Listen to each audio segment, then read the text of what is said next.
can remember my first winter camp as clear as day. I was 22 years old, leaving my wife and young family for the first time. I was a farmer, and a good one, but the winters were long, and farming just didn't pay the bills anymore. I had to become a lumberjack. When the winter comes at last and the river freezes fast, out into the woods we go. Live for months there in the snow, it's away we go to the winter camp.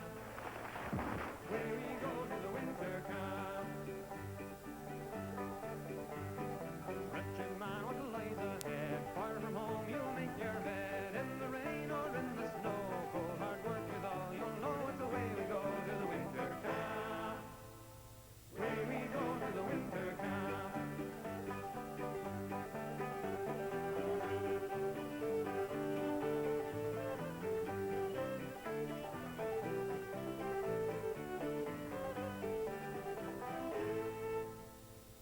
Away we go to the winter camp.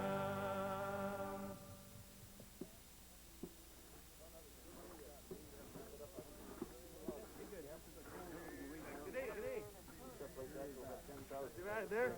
Hi there. You know, guys know where the office is here? Well, sir, right down over there. Oh, yeah? Looking for a job? Yeah. No, not here. Down that one, over there. Okay, thanks. Okay.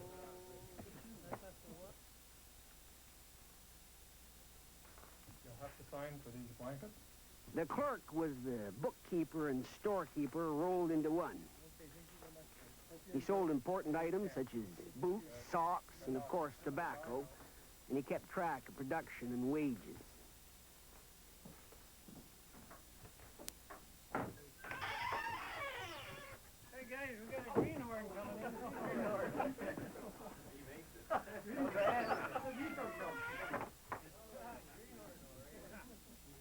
Not exactly a warm reception, but it was to be expected. I was the newcomer, the greenhorn. Now, here, we got a bunk up here in the corner for you. You can put your turkey up there, your blankets. and Okay. Thanks a lot. That's your nest around Okay, thank you very much.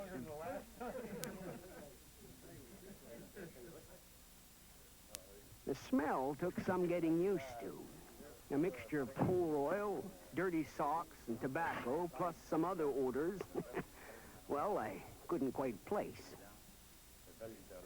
My bed was a straw mattress, 2 inches thick, on planks. The thing, he says, my arms are dead. He says, I just can't do nothing. I wonder if we're going to have to carry that guy out in a fine box. You know, you couldn't hold him. I was weary after the long trek, but I couldn't fall asleep right away. I was thinking about what the foreman had told me. For the next 4 months, this bunk would be my bed. The only way out of camp was on a stretcher. There were 100 men in this camp. By the spring, 4 or 5 would be dead. Greenhorns were the most likely victims.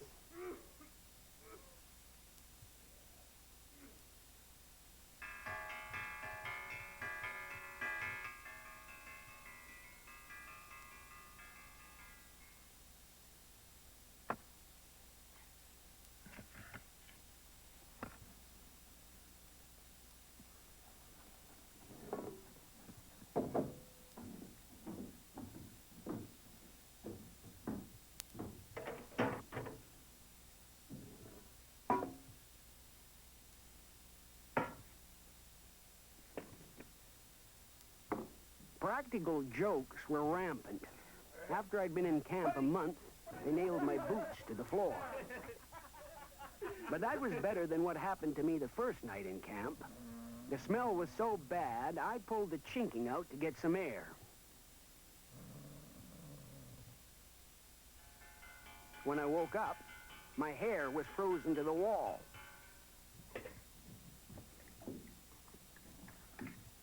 Breakfast. The most important meal of the day. A mountain of food, good hearty food, and we had 15 minutes to get it all down.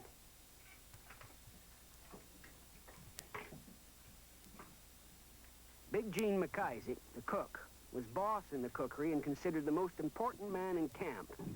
A good cook meant a happy camp, and he was treated with respect, as was his daughter. Never mind her. He was a stern enforcer of the rules, as I found out my first morning in camp. It was an important breakfast for two reasons. I found the empty spot that was to be my place as long as I was in camp, and I made a big mistake. Whereabouts you from? Out, you slut.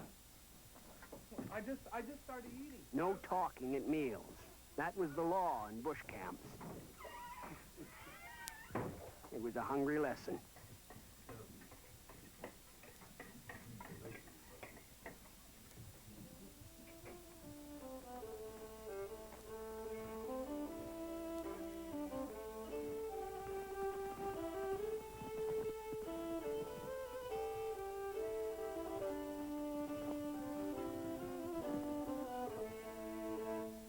Shantyman's life is a wearisome one, though some say it's free from care.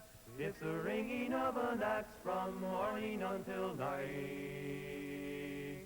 in the middle of the forest drear. It's sleeping all night in our bunks without cheer, while the cold wintry winds do blow, and as soon as the morning star does appear, to the wild woods we must go. Harvey Bell, the foreman. He showed us where to cut and where to make trails. He knew his job. He'd spent over 25 years in bush camps working his way up to foreman. Harvey was always one step ahead of us, and he was always somewhere nearby, keeping a watchful eye. I started out as a trail cutter. Our job was to clear the brush, making skid trails for hauling out the logs. It was the kind of job suitable for a greenhorn, but it wasn't an easy job. We had to work fast, keep ahead of the sawyers and teamsters.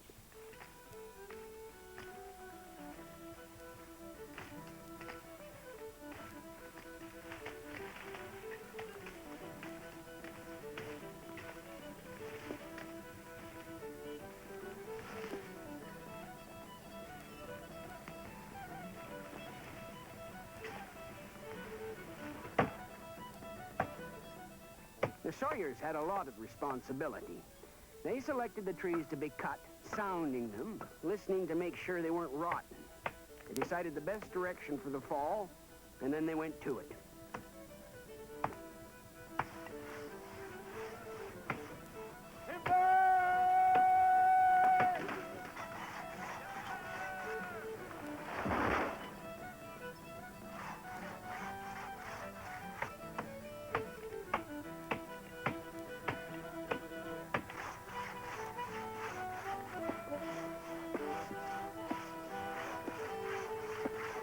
They were a tough breed, as sturdy as the pine they cut.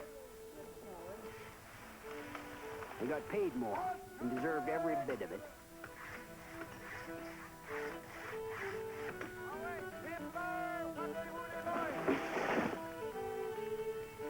The sawyer's job wasn't over just because the trees were down. They limbed the trees and then measured and bucked them into log lengths.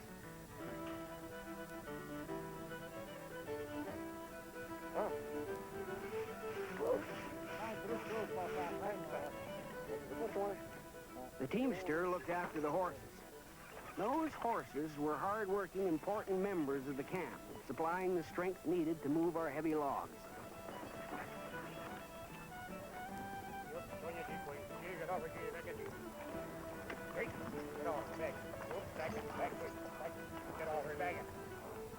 The teamster's job was to skid the logs along the cleared bush trails to the skidway on the main road. At the skidway, the roller took over. With the horses pulling on the decking line, the roller used his cant hook to guide the logs up the ever-growing log pile.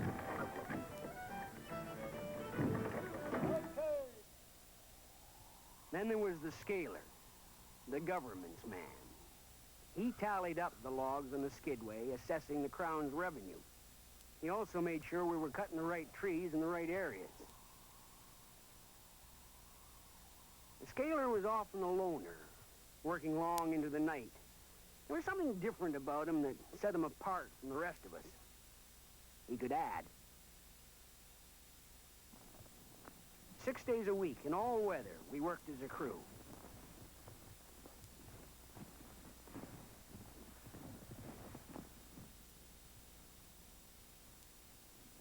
I can still remember the fellows in my first crew, especially Steve, who everyone knew had a soft spot for the cook's daughter. But no distraction. You had to keep alert all the time. Those big pine could fall like thunder.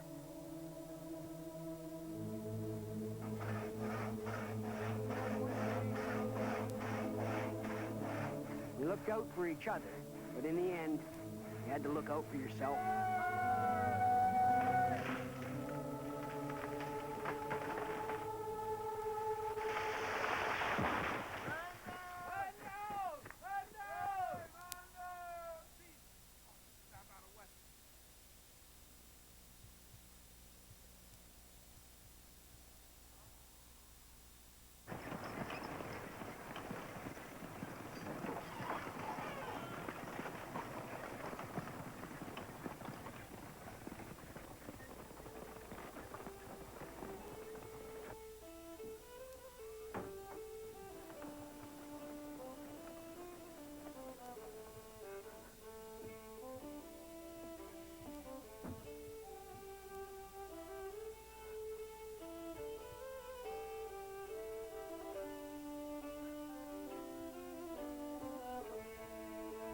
I became the new Sawyer.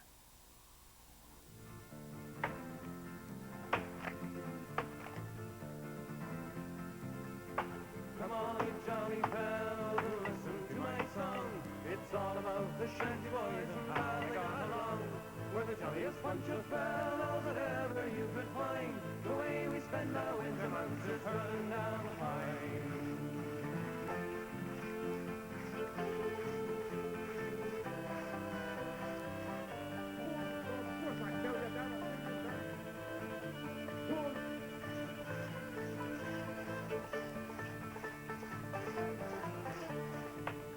It wasn't as easy as it looked.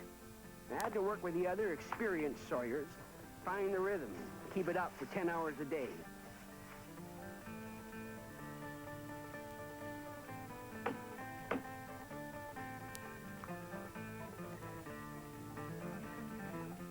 For the first while, my arms felt like rubber. And I had to learn fast. We had a quota of 100 logs a day. No quota, no job. Eventually, I got the hang of it. Come on, you jolly fellows, and listen to my song. It's all about the shanty boys and how they got along. We're the jolliest bunch of fellows that ever you could find. The way we spend our winter months is hurling down the pine. We're eating kind of late today. Well, if we'd have got 2 more trees, we could have waited till supper. Gotta thaw out this bread. Froze again. You know what they say about the guy who smoked those two from the fire? What's that? Tell him, Harvey. Oh, I'd better not tell it. Oh, you're the foreman. That Oh, old I logger's know, field. but let's Harvey, what are you going to do with the big one down the hill now? leave it for now. Put your fire in high gear there. You gotta get the frost out of it. While we were out there in the bush, others were working back in camp. The blacksmith, I think his name was Rene, he made sure all the horses were shod. A good blacksmith was a valuable man. Besides horseshoes, he also made most of the camp equipment and kept it in good order.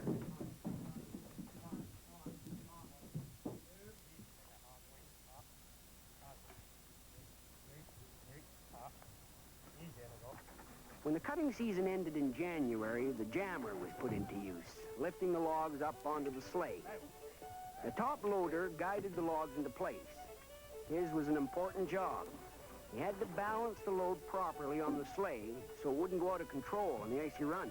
I got it. I got it. Hang it.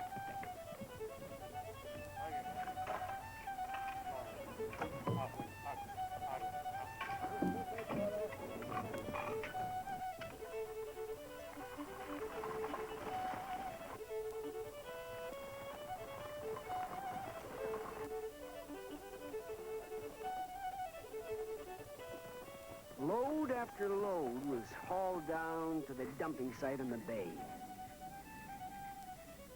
The ice had been thickened by repeated flooding in order to hold the entire output of our camp.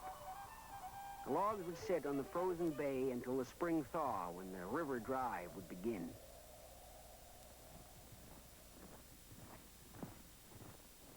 After a long week, we look forward to Sunday, our day off. However, Butch, the chore boy, worked 7 days a week. Hey, Butch, I got a job for you. He was young, but he was a man, and he earned his wages like the rest of us. Now, Butch, the reason I'm putting this hair up here is, as I mentioned to you before, that this horse won't take orders anymore, and I want you to take it out to the bush. When you get out there, then you will light the end of this fuse. Have you got that now?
It had been a long season, a long time away from home and family.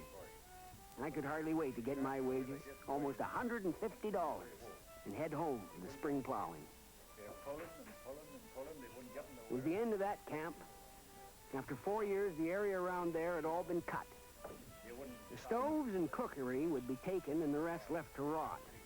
But a new camp would be opened somewhere else next year where the cutting was better. He's melting pretty quick right now, huh? Won't be too long. We'll get the drive going. 35 teams all in here. When the gravel pits is real high bank, and when they blast for safety, they have to keep. So he told us Big LeBlanc. Hey, Bush, is that the firewood from the stable you blow up today?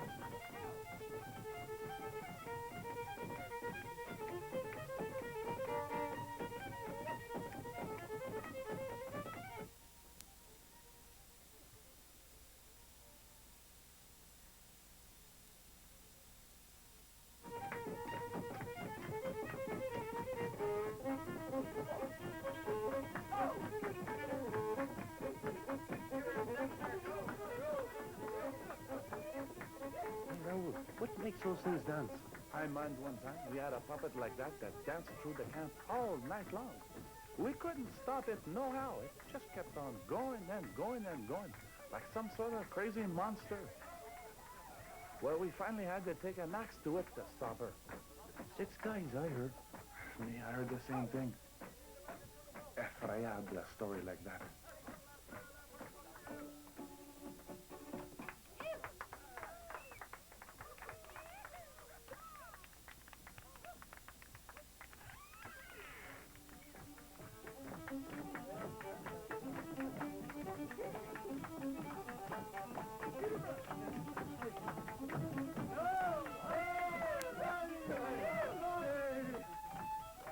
My first winter camp had been a good one.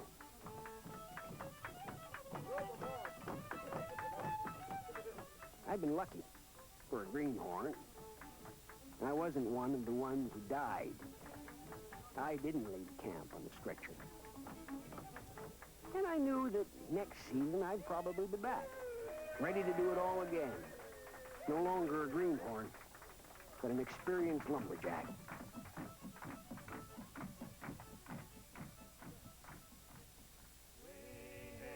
Away we go, across the ice and through the snow, leaving our families away we go. We're the last of the white pine loggers. Away we go, across the ice and through the snow, leaving our families away